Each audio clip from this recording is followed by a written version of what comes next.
هدي اللي يرادو صومالي مياد نقوم ميسا أي والله أي بانك الدور الله درجات أنيك إلى مد نقطين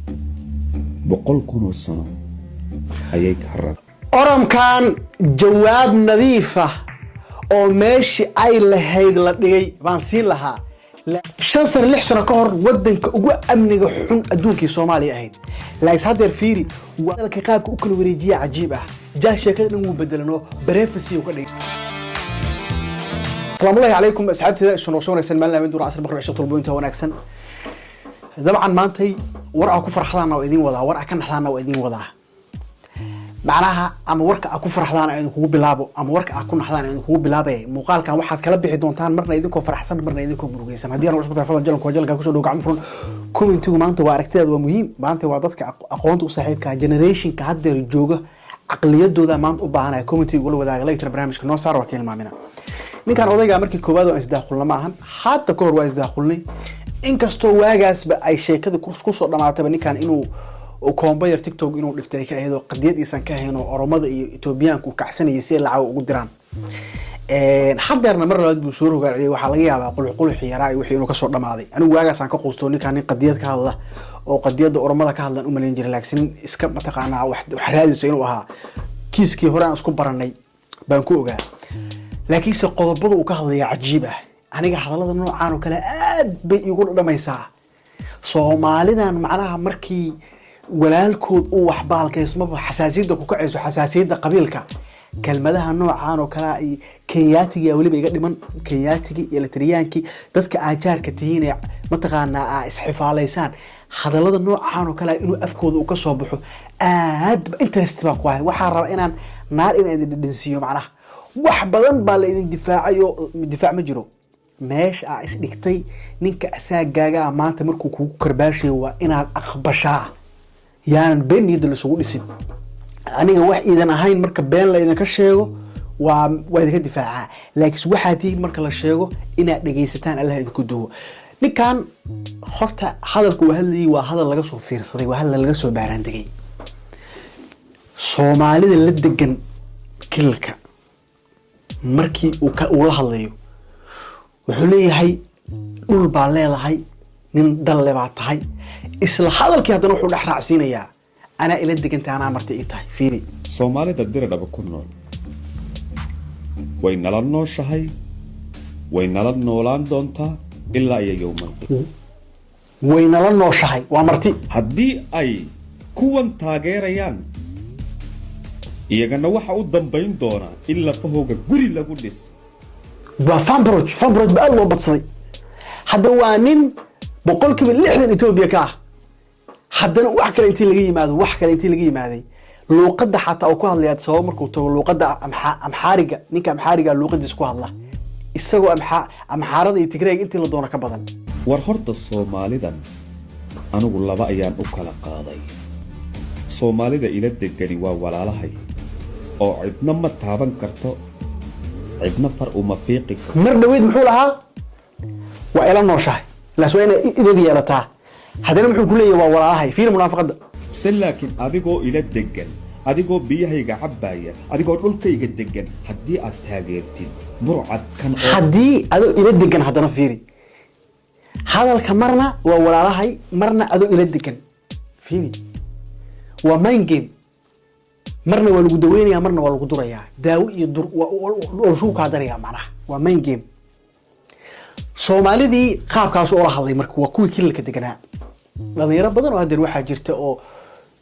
aabayaashood iyo awooyaashood oo ilaa iyo ka soo dagaalami jiray laas ayaga hadda ku dhahaya aniga Etoobiyaan baan oo ku qanacsan ba aniga Etoobiyaan baan kale ku faanaya xagga idig Soomaalida kale gudaha u soo galayaan Soomaalida kale waxaan idin yara sheego idagaysta war darajo aad igula hadashaan darajo aad nin Oromo ah kula hadashaan maba heli kartaan darajo aad nin Oromo ah afkiina aad ugula hadashaan maba heli kartaan waayo Oromo 100 sano ayay ka horeysay war Oromo Kristankeega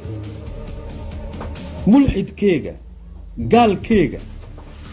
ayaa mid ah والأوروبا كريستيان كيغا ملحد كيغا قال كيغا أيام مدأة daad miris fiiriya hadalka ninkan qaabku u kala wareejinaya fiiri Etoobiyaanka wax ugu weyn ee xooga saaran waa Soomaalida kala qaybsanaanteeda falsafiyadaas macala shacabkooda waa ka sameeyeen fiiriya wuxuu yiri Oromada iska dhaaf inaan qabiil isku qabsanay keena gaalka ah iyo keena mulxidkeeda diintuna kala kacaysa xataa mid baana soo badhin Soomaalidu laakiin labadii isla dhalatay baan midoobi kareyn bay hadalku ahayd qaabka u gudinaa fiirinkan ma aniga ninkii shalay wiilka yar Puntland ku kubsaday ma aniga waa maya sheekada gadin breakfast ya aadin ninka xaaskiisa gubay ma aniga waa maya breakfast issues wadan walba ka dhaca Ethiopia waxyaalaha breakfast issue ka dhaca dil soo sheego aqligaaga diidayo no Mareykanka iyo wadamada ugu amnid badan bay waxyaalo ma taqaana breakfast issues kufsi dil jirdil dhibaato ay ka dhacaan waana sababta maxkamado loo sameystay cadaalado iyo shuruucna loo qortay xabsiyana waaweyn loo dhisay issue-gaas meel walba ka dhacaan hadalkaaga wuxuu ahaa Oromo iska daa ayaga dhexdooda Kristankooda mulxidkooda waa hal laakiin Soomaaliya idinka labadii sad dhalatay baan hal ahayn oo midoobi karin halkaas u socday laakiin muxuu diidan yahay hadalkaas afkiisa intuu ka soo baxo inuu Soomaalida dareen geliyo ku mido waxa dhici karta hal kelmad oo qof afkiisa ka soo baxday in shacab dhan uu mideeyo oo kelmadaas ay ka gadoodaan baa dhici karta way ka sameeyeen marka muuqaalkan hadduu erigaas ku daro maalinkaas dhan waa la wacayaa war hadda sirtii baa bixisay war dadkan adigu inuu isku soo jiido lama baahna xaalada noocaas kale dadku isku soo jiidaan xaalada noocaas kale dadku way mideeyaan dadka miyaa mideynaysa fiiri ana marka in leeyahay ninkan awiyashiisba horta awiyaasheen iyo awiyaashiisba baashin tagaysaa awiyaashiisna dulqaad bay sameeyeen even hatta luqadoodii marka la qorayay luqadoodii 74 Soomaaliya sida dadka majority-ga iyo minority-ga ay u kala saarto oo luqadda amxaarada ee waaga Soomaalida is hayeen ay luqadooda majority uga dhigto baa luqad Oromo la qoray dadkan hatta luqad ma lahaan lahayn af amxaarig bay ku hadlaayeen still macnaha luqadda guud Ethiopia oo Amharic isaga hadeer macnaha Amharic markuu tago Amharic ku hadlaya I know laakiin saas u tahay Oromada markii luqad gooniya loo sameeyay waliba campaign-ka Soomaaliya kaalin weyn ka qaadatay luqadii Amharic waxay noqotay minority sababtoo ah 60% Oromada luqadan ay ku hadlaan Quraan dadka marka waaga halkaas xisaabta noo mareysay asaga awiyasho dulqaad bay muujiyeen 30 sano iyo 60 sano in dad ka tira yar ay u taliyaan bay u dulqaateen in ay qowmiyada kala noolaadaan ay wax ku darsadaan bay u dulqaateen laakiin Soomaalidii qowmiyad kale iska daayay ayagii wada noolaan waayay marka sheekadan wiilkan awowgiis baa dulqaad u muujiyo dhabarka u ritay inuu maanta saa u hadlo adigana awowgaaba soo kaligiis oo fursad haysto Ilaahay Soomaali kaliya ka dhigay buu aqliyad oo wiilkaas maanta ugu jooga Soomaalida wada ogyihiin bal waxaan ku jawaabna ma hayno wallahi boqolkiiba waxa ku hadlay waa xaqiiq macnaha dhalinyarta maanta ma diidi karaan generation-kan indhooda waa furan yihiin aqligoodu waa furan generation-kan macnaha booyinta markii la taabto wuxuu ku leeyahay booyintaas waa naga helay waa sababta idin leeyahay marka aniga mar walba idin difaaci karo warka ku farxi kartaan marka hadeer waxa meeshan la soo qoray hay'adan waxay madax banaan waxay sameeysaa 10 wadan ee adduunka ugu amniga badan iyo wadamada ma 10 yaadeen wadamada adduunka ugu amniga badan iyo wadamada adduunka ugu amniga yar hadeer Finland oo kale iyo Iceland iyo Austria iyo wadamada kale ku hadgalay Soomaaliya waxay ku jirtay shanta ugu hooseysa laakiin even hadeer 10 ugu hooseeyo kuma jirto 20 soo gashay macnaha fiiri isbeddelka meeshkiin fiiri meesha aka timid fiiri wadanka marba waxa wadanka adduunka ugu amniga xun laakiin hadeer 20 wadan baa ku jirta 10 wadan ee ugu adduunka ugu amniga xun kuma jirtid waa soo koraysaa quruxsac waa sameynaysaa aqliyadaada waa imaanaysaa wixii hore loo qalday hadeer dib u saxaysaa laakiin waa in u dul qaadan kartaa qaladkii aad gashay natiijadiisa maanta bilowday kugu tahay maanta wiil Oromo intuu soo fariisto ani adiga ma wada hadli karno inuu ku dhaho waa qaladkii aad gashay ciqaabtiisa maraysaa wax badan hadaladan waa bilow ayadoo ficil imaan doonto